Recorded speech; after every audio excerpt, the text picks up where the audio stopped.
nous sommes une ONG qui a beaucoup travaillé dans le processus de paix.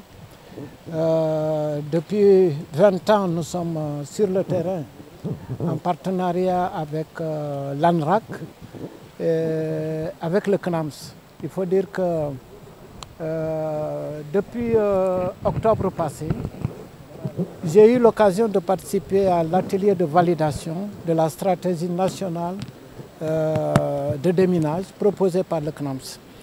Et pendant cet atelier, j'ai constaté personnellement que les opérations de déminage étaient un peu bloquées, tout simplement parce qu'il y avait un problème de mobilisation des ressources financières.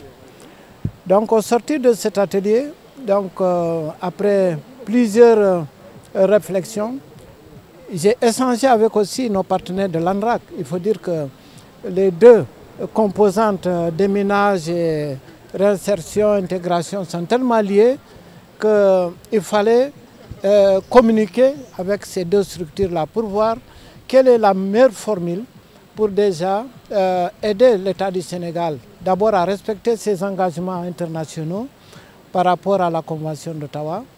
Mais l'autre chose, c'est que les populations, les réfugiés, les déplacés, avec cette situation d'accalmie, n'attendent pas à ce qu'on leur donne l'autorisation de rentrer.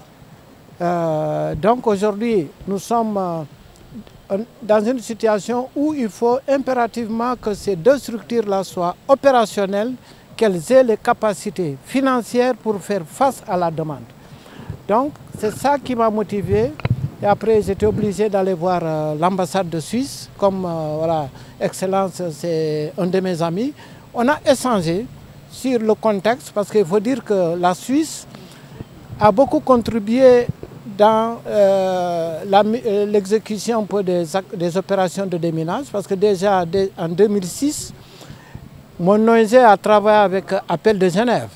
En ce moment, le CNAMS n'était même pas créé, pour déjà permettre à l'État du Sénégal de démarrer le déminage à partir de Ziguinchor et évoluer vers la frontière avec la Guinée-Bissau en attendant que la paix s'installe.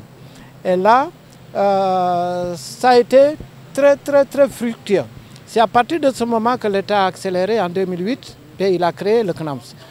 Et en 2004 déjà, l'ANRAC a été créé parce que depuis 2002 déjà, les réfugiés avec l'accalmie avaient pris vraiment goût et ont pris envie de rentrer. Il fallait faire quelque chose et l'État à l'époque donnait vraiment des moyens aux militaires pour distribuer des tôles dans tous les villages.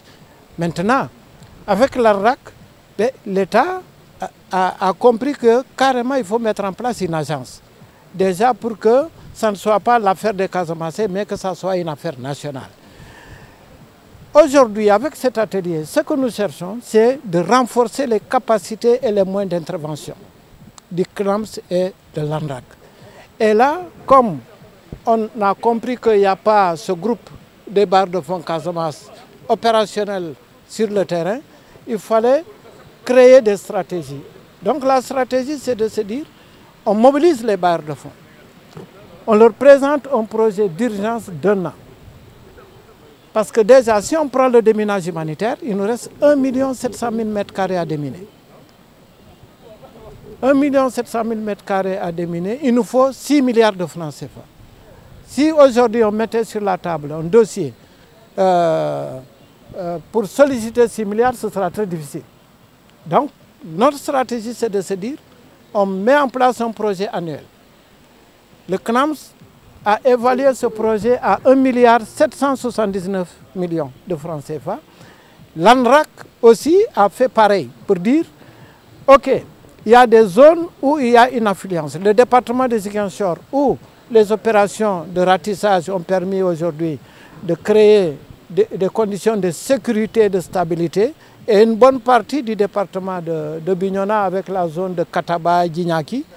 Donc, j'aurais besoin d'1 milliard 27 millions de francs CFA. Donc aujourd'hui, globalement, on est en train de pousser les partenaires pour mobiliser environ 2 milliards 800 ou 900 millions de francs CFA qui vont permettre à l'ANRAC de dérouler sa stratégie et d'accélérer le processus de prise en charge des préoccupations des populations. Parce que nous sommes dans une situation très critique. Il ne faut pas que l'État du Sénégal ralentisse un peu son appui pour ne pas décourager les populations. Parce que les populations qui rentrent ont tout de suite besoin de certains appuis. Par exemple, pour faire une maison, il faut déjà avoir de l'eau. Pour passer la journée au village, il faut avoir de l'eau parce qu'il faut boire, il faut préparer des repas. Après, il faut construire des infrastructures communautaires de base. Tout ça, l'accès à l'eau est prioritaire. Deuxième chose, comme il a dit, il y a la réinsertion socio-économique. Il faut des projets économiques pour les jeunes, pour les femmes, parce que les gens qui reviennent, il faut les aider à se remettre au travail. Autre chose, il faut créer les conditions de stabilité et de paix, renforcer les liens sociaux et familiaux entre les populations. Parce que les gens sont partis depuis 30 ans. Mais des fois, les conditions de départ ne sont pas aussi faciles. D'autres sont partis parce qu'ils ont des conflits avec leurs voisins, des problèmes fonciers. Donc, c'est tout ce travail important qui attend l'ANRAC sur le terrain. Le déminage aussi, parce que si l'État, les forces de défense et de sécurité font des ratissages, d'abord, c'est la première condition de sécurité, qu'il n'y ait pas de bandes armées qui vont revenir attaquer ces populations. Mais l'autre chose qui est importante, c'est de protéger ces populations-là, c'est-à-dire les mines antipersonnelles. Il faut les enlever. Parce qu'on est déjà à plus de 800 victimes de mines. On ne veut pas que la liste continue à s'allonger. Il faut que les villages qui repartent soient complètement dépollués pour que les gens puissent circuler librement à l'intérieur des villages, mais qu'ils puissent aussi aller dans les champs. Parce que ce sont des paysans. Hein? Donc c'est un peu l'objet aujourd'hui de l'atelier là, mais c'est stratégique. On commence par un programme d'urgence d'un an pour permettre à nos deux structures-là, mises en place par l'État du Sénégal, d'avoir des moyens et des capacités d'accompagner la vision du président de la République qui consiste à accélérer le développement économique et social en Casamance. Vous comprendrez qu'il y a l'agropole sud. L'agropole sud, il faut que toutes ces localités-là soient déminées pour que les paysans puissent produire. On ne va pas demander aux Bissau-Guinéens de nous envoyer des produits pour les transformer à l'agropole sud. Ça, c'est la lourde responsabilité du CNAMS et de l'ANRAC. Oui, en ce qui concerne le déminage, le dernier délai, c'est mars 2026. On a besoin de 6 milliards pour ça. Maintenant, nous, à partir de vendredi, ce qu'on cherche, c'est de mettre les partenaires dans une situation où ils vont prendre l'engagement de nous accompagner. Donc, par exemple, c'est la mise en place de ce groupe des barres de fonds-là. Et ces partenaires seront dans une situation où ils seront obligés, par exemple, 6 mois de se retrouver. Par exemple, d'ici mai 2024, il y aura à peu près 2 autres rencontres.